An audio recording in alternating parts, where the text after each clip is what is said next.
Good morning and welcome everybody. My name is Chef Crista Luedtke and I'm coming at you from Guerneville, California, which is in West Sonoma County, just about 20 minutes from the ocean, surrounded by beautiful redwoods and vineyards. Couldn't be a more magical place, so I hope that you join me out here. But for right now, we're going to talk about an amazing organization that I'm honored to be working with today, YoungMoms. The work that they do is just unbelievably inspiring and empowering. And I have to say, as someone who grew up with a single mom who raised 4 children, virtually on her own for much of that time, I just think that the work that they're doing is incredibly helpful, really inspiring to me, and so I'm grateful to be a part of this today.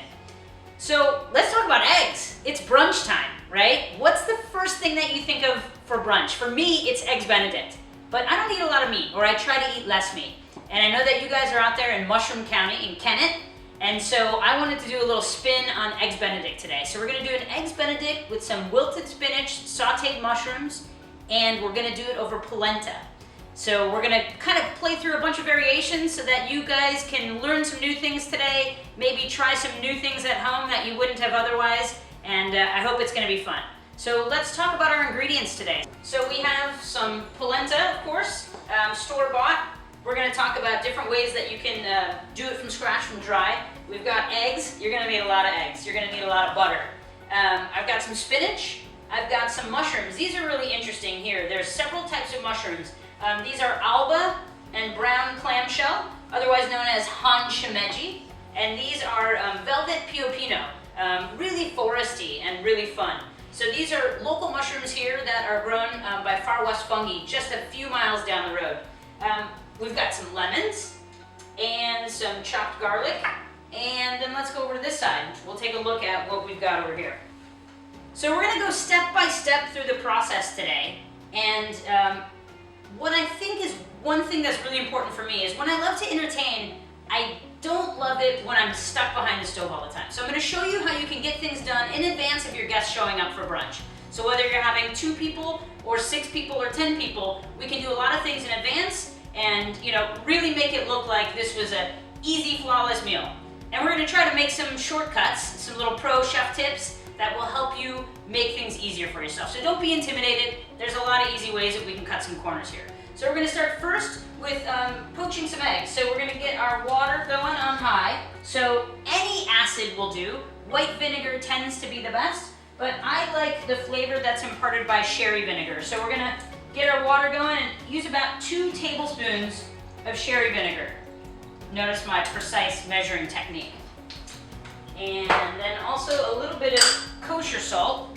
So sort of just a generous pinch there. And we'll get the water going to a boil. While that's boiling, I'm gonna grab my eggs. And what you wanna do is you wanna put them in a little ramekin or a little, cup. And that's helpful because that way you can kind of drop them all in instead of trying to crack them. If you accidentally crack the egg, you don't want it making your water all icky. That's a technical term. So a few things to note here with the boiling water is you want to get it to a boil, but you don't want it a real strong, rigorous boil because you don't want to really disrupt the eggs. So we're just going to get this so it's a nice sort of soft boil. We've got our eggs ready to go here. Now, depending on the size of your pan, will determine how many eggs you want to put in the bath, and also your confidence level, how many eggs you want to put in the poach at one time. We're going to go with 3, just based on the size of the pan. We could probably throw a 4th one in there too, but we don't want to get cocky. It's too early. So while that's happening, I'm going to just start getting a pan ready for our polenta, because what we're going to do is get a real nice sear on both sides of the polenta. And what you want to do is you want to get your pan hot first before you add your oil. And the reason you do that is you don't want to overcook or smoke your oil. I also like to use an oil that has a higher smoke temp, but is really clean flavor. So for today, we're going to use a little bit of peanut oil. And so we'll wait till this pan gets warm and then we'll add some peanut oil. We're almost there on the boiling. Make sure you've got your slotted spoon nearby. One other pro tip is people always get intimidated by making poached eggs. You can make poached eggs the day before. And what you're going to do is store them in a cold ice bath, cold water bath. So I've already got 3 that I started just ahead of time, and that way we can cook 3 more, we'll be ready to go for our brunch.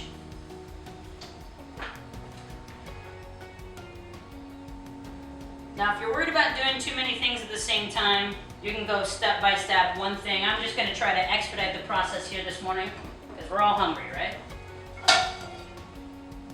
So if you take a look, we're starting to boil here, and this is sort of a nice amount.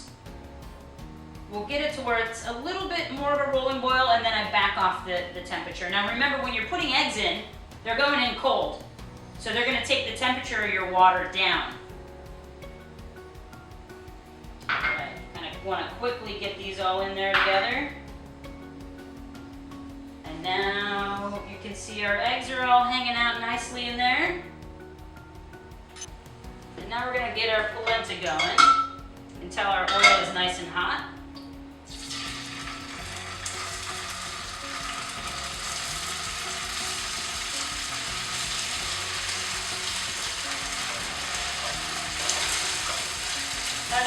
On the store-bought polenta, there is a fair amount of water, so you are going to get some activity and some splashing out. So just be mindful.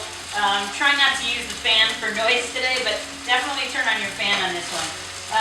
One variation on polenta that I think is really nice is actually making polenta from scratch. So using a dry polenta with some water and cream, I like to do sort of a soft and creamy polenta. So it would be a 3 parts water, 1 part cream. And most of the polenta packages you'll buy will have a nice recipe on the back. You can also rehydrate the store-bought polenta in the tube. So putting it more in a saucepan and then adding some cream to that. The thing with the poached eggs is you don't want to over-poach them. So just when you see everything sort of come together, and it's maybe been about 3 minutes or so, because we're going to put them back in water later. So we want to make sure that they've all tightened up, all the proteins have come together, but we don't want to overcook our yolks. All right, so now we want to get our slotted spoon and start fishing these little guys out. Gently just immerse them into a nice ice water bath here.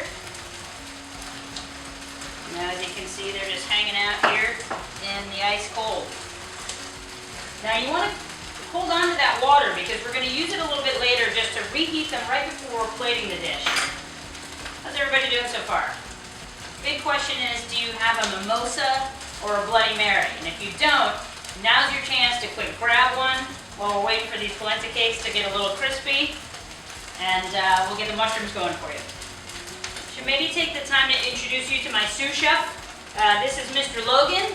He is a rescue beagle from Beagle Freedom. And no matter what I'm doing in the kitchen, he is by my side. All right, so for the mushrooms, I like to use a cast iron, get it nice and hot. And I use a little bit of a mix of butter and oil.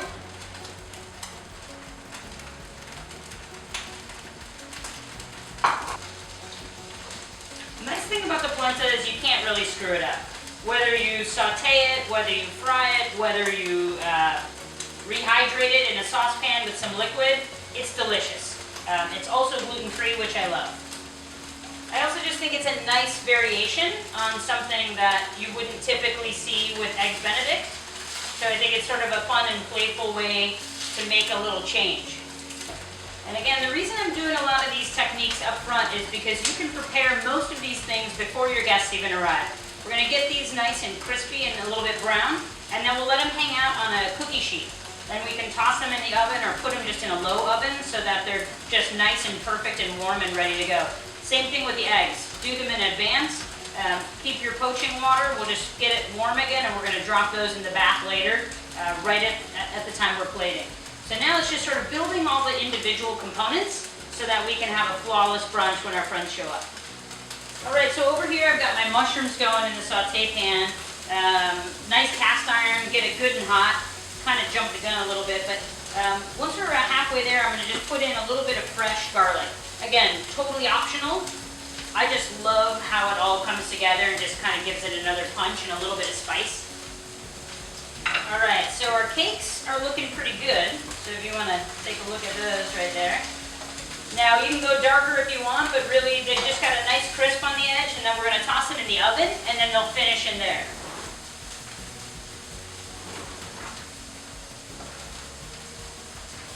Oh man, you could be in this kitchen right now smelling these mushrooms and this garlic. We're gonna now just sort of turn these down and let them do what I call carryover cook, meaning we're leaving them in the hot pan to just sort of do what they do, and we'll let that hang out there. Meantime, we're gonna get going on our hollandaise sauce.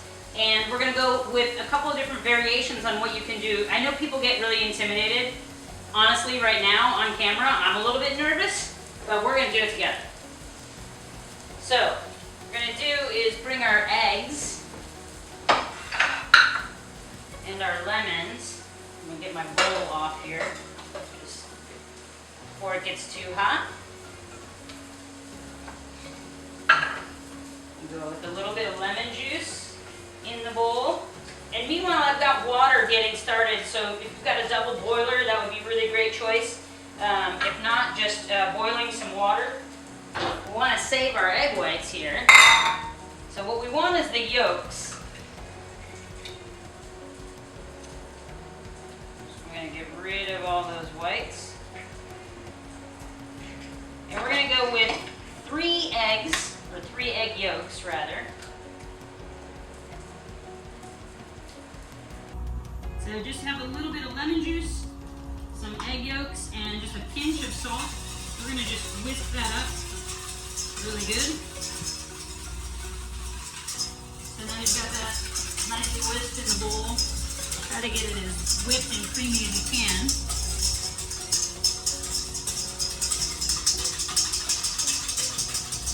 What do you think, Logan? You there?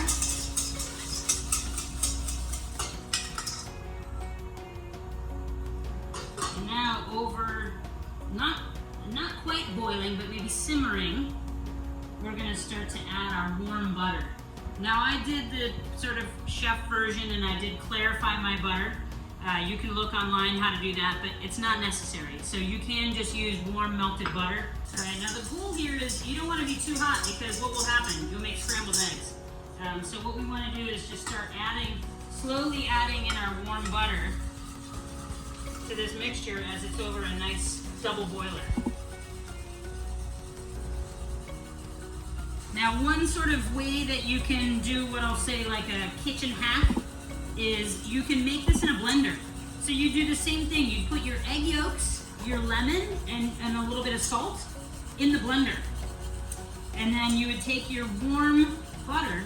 So you get those in the blender, turn your blender on, let it go, turn the blender on its lowest setting, and start just streaming in your warm butter. And then you've got what we call blender hollandaise. So now we're just looking for this consistency to thicken up, sort of tighten up a bit, almost like, feel like it's almost double in volume. So we got a little ways to go. But it can happen fast. If you mess this thing up, you might tighten this up a little too much. Don't freak out, don't panic, it's okay. And so what you would do then is just add a little, maybe like a teaspoon or a tablespoon of warm water just to sort of loosen it up again.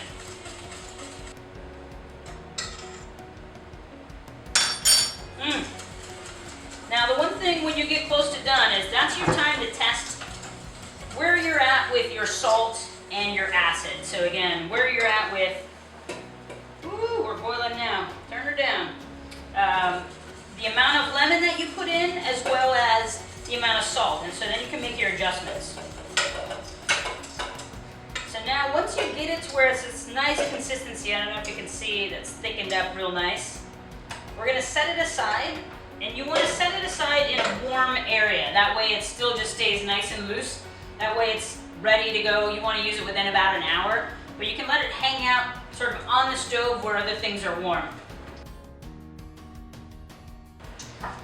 I like to take another stainless steel bowl and some nice beautiful fresh spinach. If you don't like spinach, you can skip this step, but just put that bowl right over the warm. Now we're going to drizzle some really nice olive oil, a little bit of salt, and some fresh squeezed lemon. And why I like to do this is I feel like you guys have ever bought a big package of spinach and you look to saute it, like the packaged spinach this big becomes like this much spinach.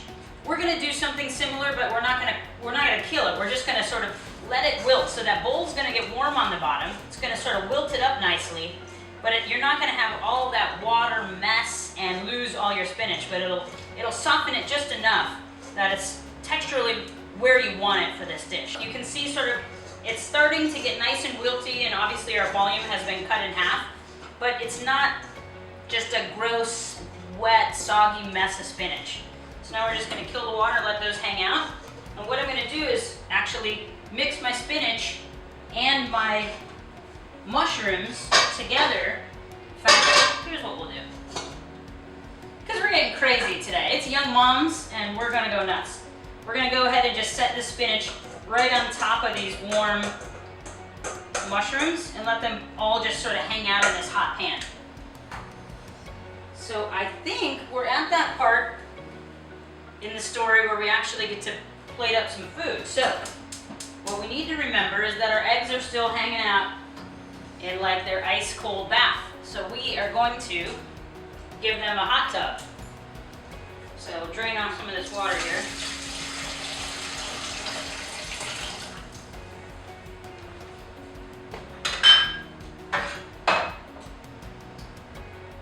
Now remember, we're just taking the chill off of them. They're already cooked, so we don't want to let them hang out in there too long because we don't want to overcook our poached egg. We're going to put these babies in a little warm bath. Maybe use a slotted spoon if your guests are watching, but I'm going all in with my hands. All right, so now what we're going to do is we're going to grab our nice toasty polenta cakes here out of the oven.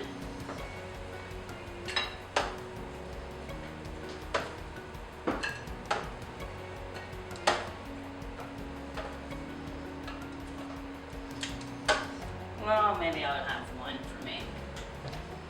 And now we're gonna put this nice little warm salad of mushrooms and spinach right on top here. I can see my camera crew getting really excited that they get to eat this here in just 1 minute. My sous chef standing by, he's ready to go. All right. So now remember, with poached eggs, I like to sort of have a spoon nearby or a towel nearby to sort of dampen it, so that we get a little bit of that water off of it. But you can see it's like a nice, perfect egg right there.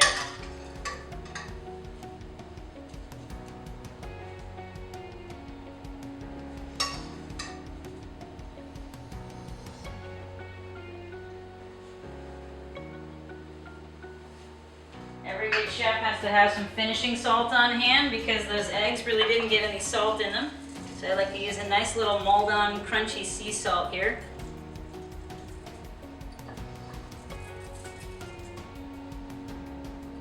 That's right. And then we've got our beautiful Hollandaise liquid gold on top. Now for me, everything is also about eating with your eyes first, right? So you want the dish to be nice and beautiful. So I always love to add some garnish, but also some garnish that adds some nice flavor. So this is just a little bit of fennel fronds from some fennel that was in our garden. And it's very similar to dill, adds like a little bit of an anise or a sort of licoricey flavor. And there you have it. So a little bit of my play on Eggs Benedict. Polenta, crispy or creamy, however you like it. A little bit of sauteed mushrooms, again, whatever mushrooms you like. Some wilted spinach, beautifully poached eggs, and a hollandaise. Blender or traditional, either will work.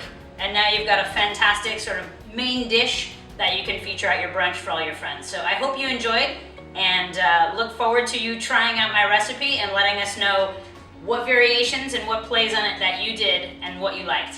Take care, and thanks again for having me. That's all I got.